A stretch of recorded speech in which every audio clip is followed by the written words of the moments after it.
કોટી એટલે અડિયલ, કોટી એટલે અસંખ્ય, સંખ્યાથી પર. આટલા અર્થો ભગવદ્ ગોમંડળમાંથી નીતિનભાઈએ મને આપેલ.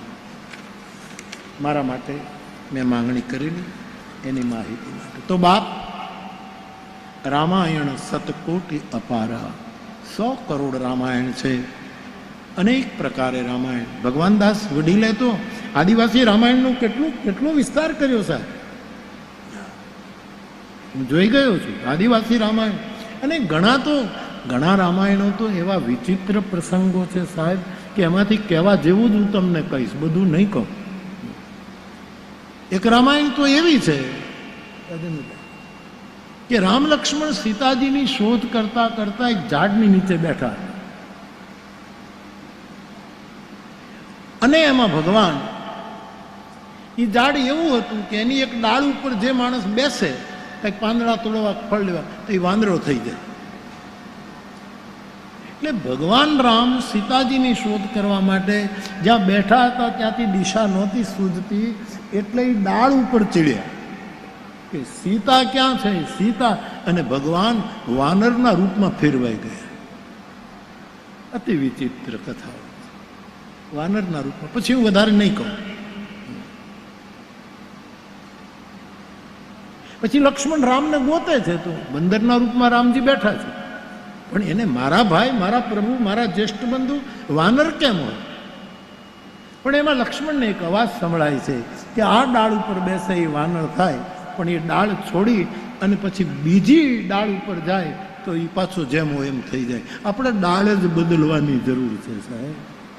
આપણે ખોટી ડાળ ઉપર બેસી ગયા છીએ એટલે વાંદર વેડા કરીએ છીએ.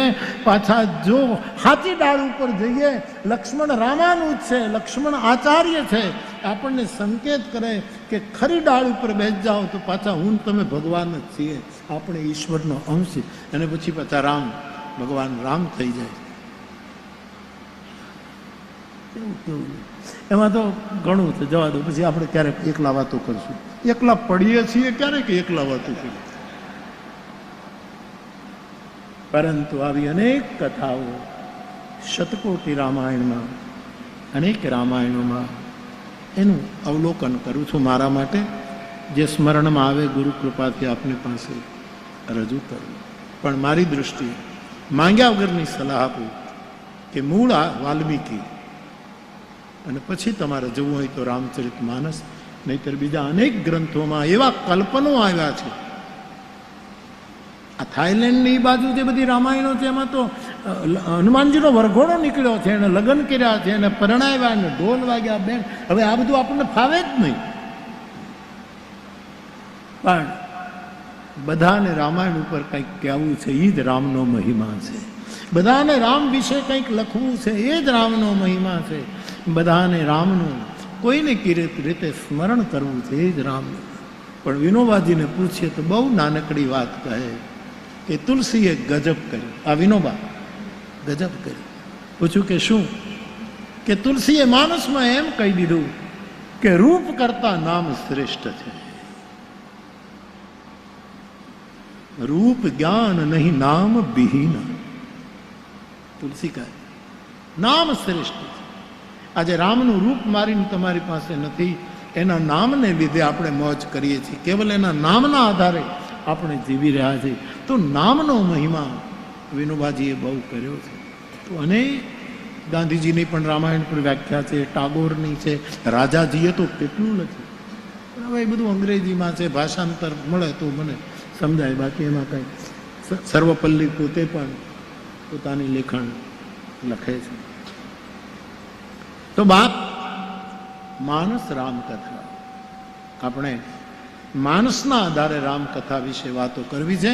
અને હવે આ કથા પછી હું કથા કરવા જઈ ત્યારે માનસના આધારે વાલ્મીકીની રામાયણ શું કહે છે એની વાતો મારે માને. કારણ કે વાલ્મીકી નગરમાં હવે નેપાળ અને ભારતની બોર્ડર ઉપર જ્યાં વાલ્મીકીજીનો આશ્રમ બતાવવામાં આવ્યો છે, ત્યાં એ કથાનું ગાયન 1 જૂનથી છે ને, વચ્ચે છે કથા કે છે નહીં કે ક્યાં વચ્ચે પાછું નાળિયેર નથી અડાડવાનું, હાથ અડાડવાનું નથી.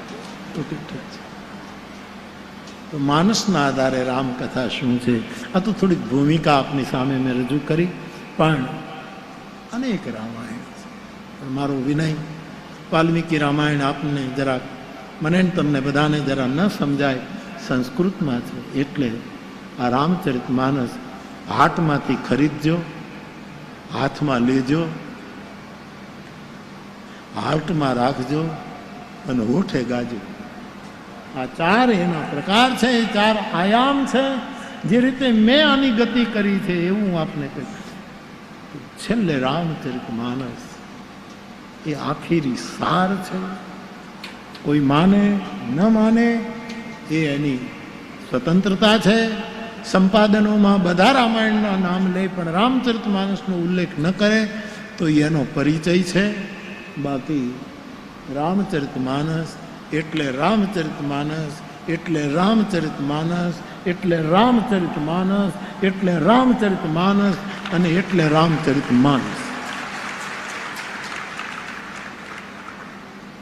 અને તમે કદાચ એનું નામ લો તો એમાં કોઈ આનું નામ લે છે મારો મહાદેવ, તમારું ગજું શું?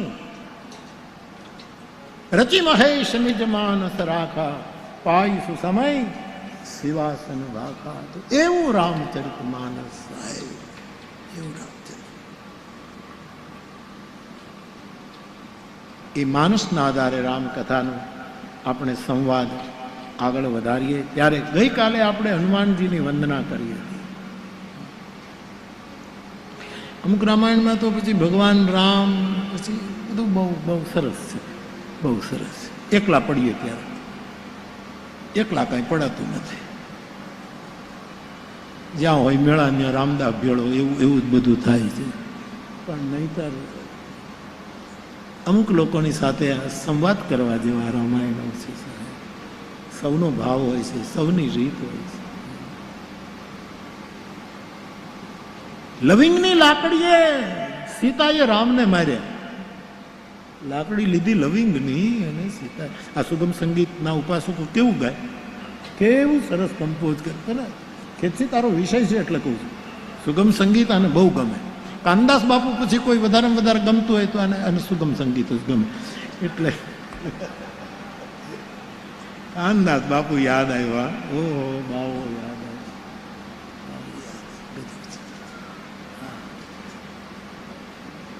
ખેર ચલો. તો બાપ માનસના આધારે રામકથા, એના થોડાક મુદ્દા આપણે ક્રમશઃ લઈએ. તો ગઈકાલે આપણે વંદના પ્રકરણમાં હનુમાનજીની વંદના કરી, અને હનુમાનજીની વંદના એ અત્યંત, આમાં એક રામાયણમાં તો રાજેન્દ્રભાઈ, રાજેશભાઈ, એક રામાયણમાં તો હનુમાનજીનું નામ છે હનીમોન. હનીમોન, હનીમોન નામ થાઈલેન્ડની રામાયણ છે. બંતેજી કો પતા હોગા. હનીમોન. અને કઈ રીતે હનુમાન જેની એ બધી કથાઓ આપણે એકલા પડીએ ત્યારે, પણ એકલા પડાતું નથી. એ પ્રશ્ન છે. હનીમોન માંથી હનુમાનજી. પછી હનુમાનજીની માતા હનુમાનને કહે છે આ રામ છે ને એ બ્રહ્મ પુરુષ છે, એ પરમ પુરુષ છે, એ અંતિમ પુરુષ છે, એનું આદિ મધ્ય અવસાન નથી. માટે હે હનીમોન, હે મારા દીકરા, મારું મેં તને કુંખેથી જન્મ આપ્યો છે, તારે એક જ મારું કરજો ચૂકવો હોય તો એક જ આ રામનું નામ અને રામનું કામ કોઈ દિવસ છોડતો નહીં. આવું હનીમોન કરી અને આ તત્વ ત્યાં બતાવ્યું છે. એવા અનેક રામાયણો જ્યારે છે ત્યારે આ ગોંડલ યાની ગોમંડલમાં એનો વિસ્તાર કરવાનું સહજ સ્ફુરે છે. એટલે આપની સાથે સંવાદ કર્યો. તો હનુમાનજી મહારાજની વંદના ગઈકાલે કરી આપણે. એક બાર બે પંક્તિ ગાઈ લઈએ. બધા ગાજો બાપ, બધા ગાજો. ફરી એક વખત કાલે તો ગાઈ જ આપણે વિનય પત્રિકામાં હનુમંત સ્તુતિ.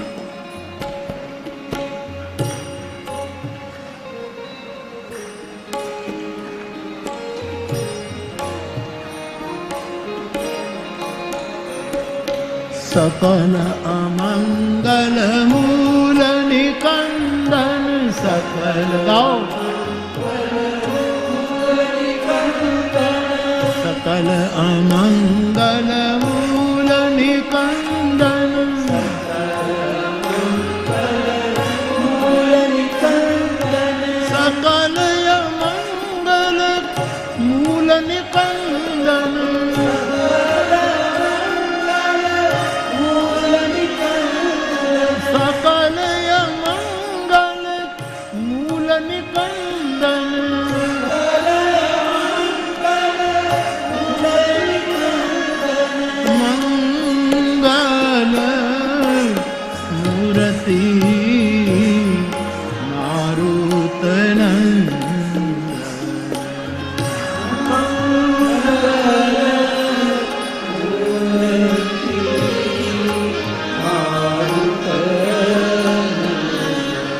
હનુમાનજી મહારાજનું જે નામ આપણે કહીએ છીએ એ મારુત નંદન છે. ઘણા લોકો પોતપોતાની સંસ્થાને પોતપોતાના ઢાબાને પોતપોતાના રેસ્ટોરન્ટને નામ મારુતિ નંદન આપે છે. ખોટું છે, માફ કરજો.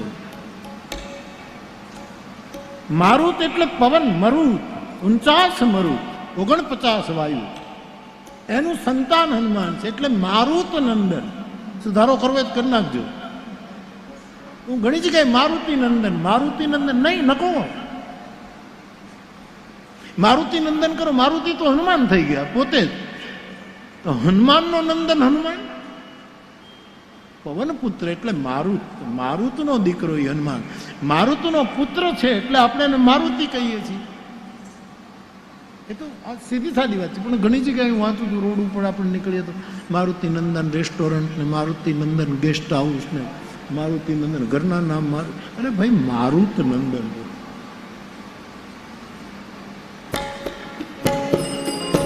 મંગલ મૂર્તિ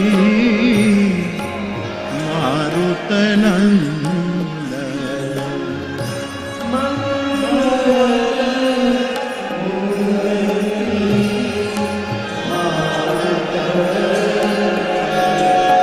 સકલ અમંગલ મૂલ નિકંદન,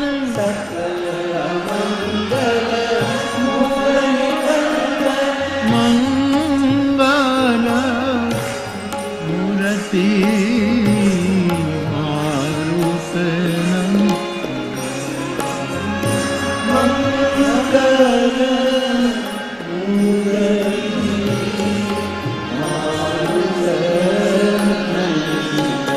બંદવ રામ લખન વૈદેહી ગાયે,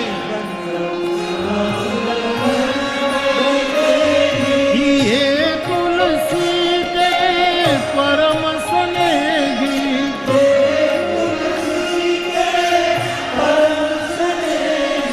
ये बाबा के परम स्नेही,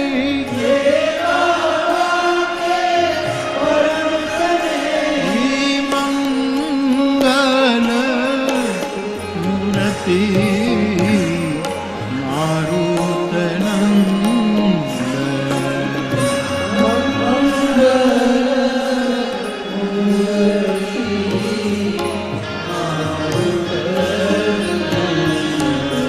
તો માનસની જે રામકથા છે એના ક્રમમાં, એને આગળ આગળ ક્રમમાં આપણે જઈએ સંક્ષિપ્તમાં, તો રામના કાર્યમાં જેમણે જેમણે મદદ કરી છે, સેવા આપી છે, એ બધાની તુલસીદાસજીએ વંદના કરી.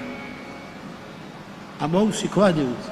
ધારો કે આ રામકથાનું આયોજન થયું ખાલી 12-13 દિવસમાં થયું, ને હવે તો મને આ જે રીતે આયોજન ભરતભાઈ કરી નાખે છે, મારે તો એને 7 જ દિવસ દેવાની જરૂર છે. હવે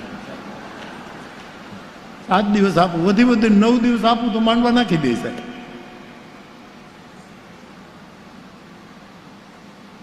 ઉદ્યમથી નથી થતું, ઉત્સાહથી થાય છે. આ ઉત્સાહ માંડવા. અને પછી કેવું ગોઠવાય છે. મને ભરતભાઈ કે બાપુ તમે કીધું તાત્કાલિક હું અમરેલી મંડપવાળાનો સંપર્ક સાધું અને ફોન કર્યો ત્યાં તો એમ કીધું કે અમે જામનગરથી નીકળ્યા છીએ, સામાન લઈને રાજકોટથી જઈએ છીએ. કહેતા હો તો ગોંડલ આવી જાય તો કે આવી જ જાઓ. કેવું બધું ગોઠવાઈ જાય છે આ રીતે. ત્યાં માંડવા છૂટ્યા હશે, કોઈ પ્રસંગ હશે ને અહીંયા પાછા બંધાય. 9 દિવસ વધારે 9 દિવસમાં આટલી મોટી કથા. બાકી નાની કથા તો 1.5 દિવસમાં થઈ જાય. 1.5 દિવસ સમજ્યા? ખાલી દિલા 1.5 દિવસ સમજો તું, 1.5 દિવસ.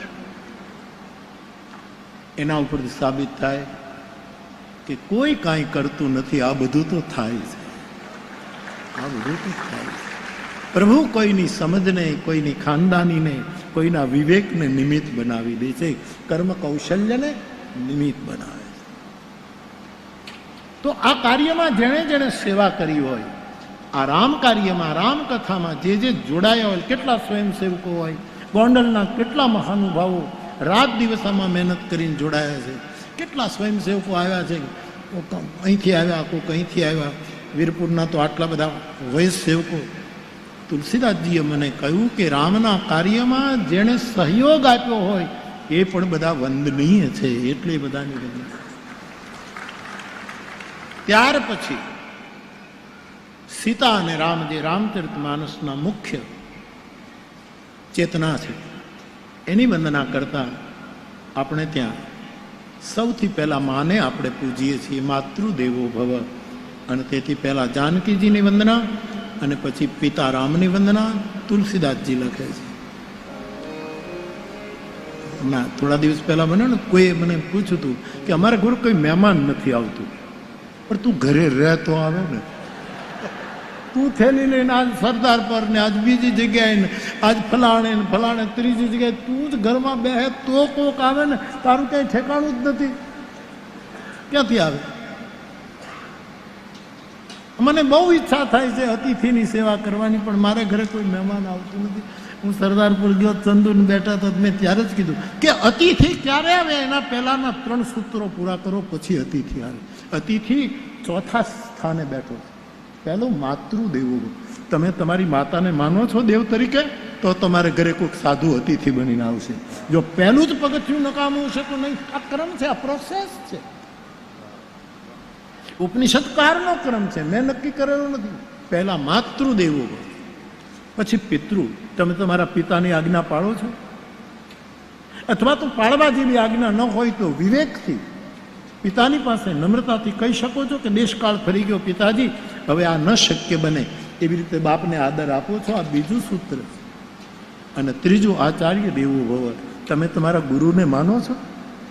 જે માતાને દેવ માને, પિતાને દેવ માને, ગુરુને દેવ માને, એને ઘરે વગર બોલાવે અતિથિ દેવો ભવ.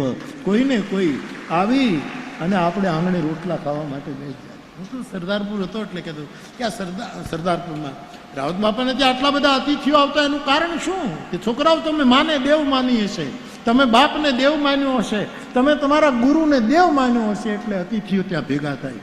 નહીતર કોઈને સમય નથી જાય, કોઈની પાસે જવાની કોઈને જરૂર. પણ એની સામે આ પણ સાચું, અમારા ઘરે કોઈ મહેમાન જ ના હોય, પણ તું હંમેશા 3ની બસમાં જ રહો છો. 3ની બસ ભાળી નથી, બેઠો નથી, એનું શું થાય? પહેલા માતૃદેવ. મારા યુવાન ભાઈ બહેનો, મારી ગ્રામ્ય જનતા, આપણે તો માનીએ જ છીએ નથી, પણ છતાંય રામકથા સાંભળ્યા પછી 42 વર્ષે રામકથા આ બેતાળા ઉતારવા માટે આવી છે. બેતાળા આવે ને આંખે નથી કહે કે ભાઈ અમારા બેતાળા આવ્યા છે. આ બેતાળા ને કાઢવા માટે 42 વર્ષે આ રામકથા આવી છે. ત્યારે આપણી માં, આપણી જનૈતા, એને દેવ માનો. આપણને ખબર નથી હોતી. ક્યારેક માવડીના પુણ્ય પ્રતાપે જ આપણે રોટલા ખાતા હોઈએ છીએ ને બીજાને ખવડાવતા હોઈએ, આપણને ખબર. માટે મારો ઋષિ કહે માતૃદેવો ભવ. મને કોણ પોતા તણું દૂધ પાતું, મહાહેત વાળી દયાળી જ માગી. સુકામાં સુવાડી ભીને પોઢી પોતે, પીડા પામ પંડે તજે સ્વાદ પોતે.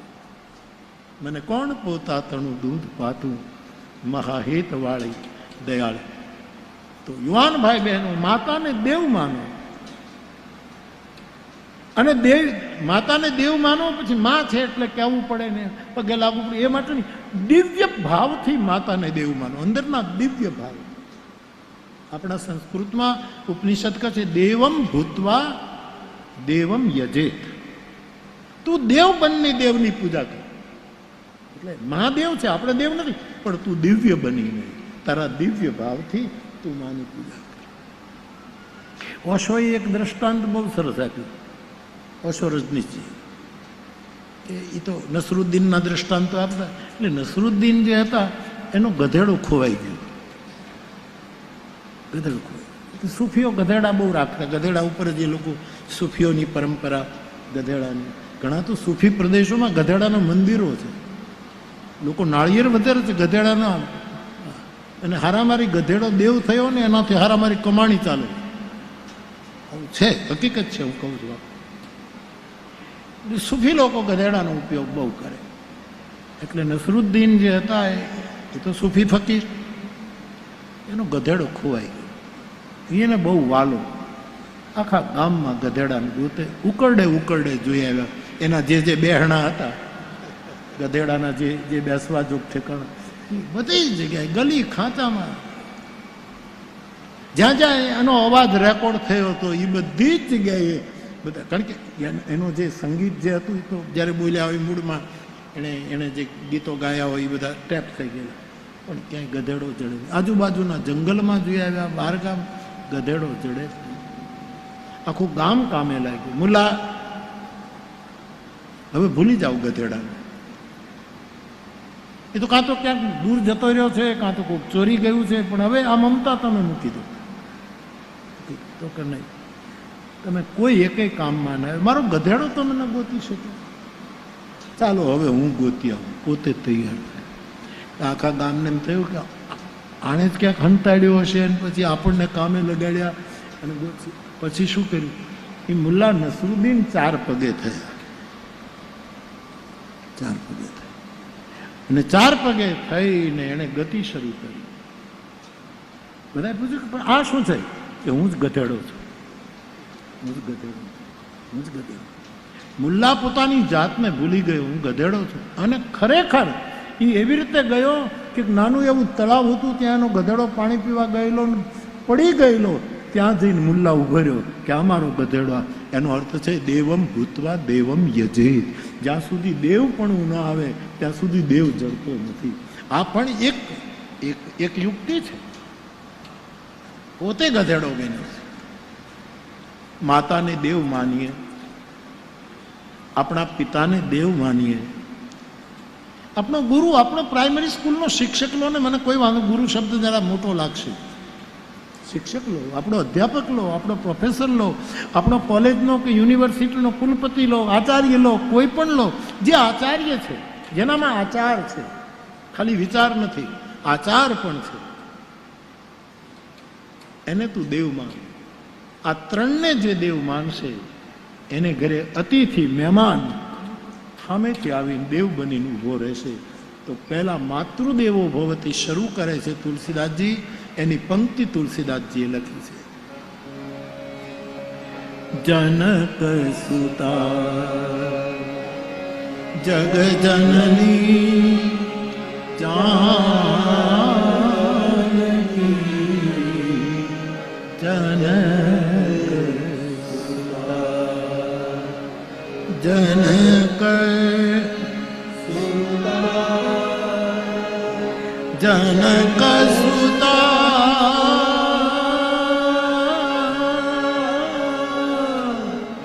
જગ જનની જાનકી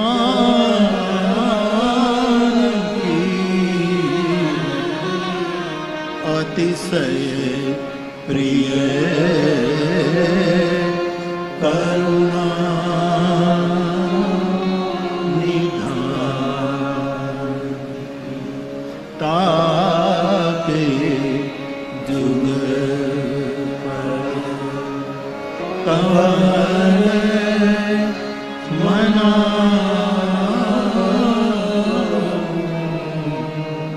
જાસુ કૃપા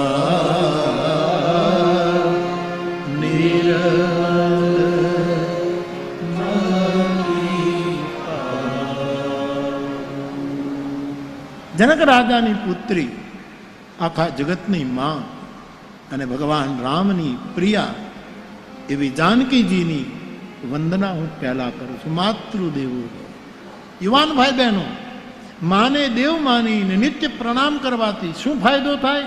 નિર્મલ મતિ આવે, બુદ્ધિ નિર્મલ, નિર્મલ બુદ્ધિ નિર્મલ. આ મોટું વરદાન મળે છે. માથા ઉપર તો બાપે હાથ ફેરવે ને, કાકો હાથ ફેરવે ને, મામો ફેરવે ને, ઘણા તો સસરાય જમાઈના માથા ઉપર હાથ ફેરવે છે. વાળ હોય એ વૈયા જાય એવો હાથ ફેરવે છે. ઘણા સસરાઓ જમાઈ ઉપર એટલો પ્રેમ કરે કે એવો હાથ ફેરવે કે હાથ પૂરી. પણ માં હાથ ફેરવે એ વાત જુદી છે. કવિ દાદલે ટેરવાનું કાવ્ય લખ્યું સાહેબ, આખું પુસ્તક લખ્યું ટેરવા નામક, અને એમાં ટેરવા ક્યાં ક્યાં કેવા કામ કરે એની જે એમણે સુંદર દ્રષ્ટાંતો આપ્યા. નાનજીભાઈ મિસ્ત્રીને યાદ કરીને ધીરે ધીરે વગાડ, મારા કાળજામાં વાગે છે કેરવા વાયોલિન વાદક, નાનજી મિસ્ત્રી. તો બાપ, માં જ્યારે આપણા માથા ઉપર હાથ ફેરવે છે એનું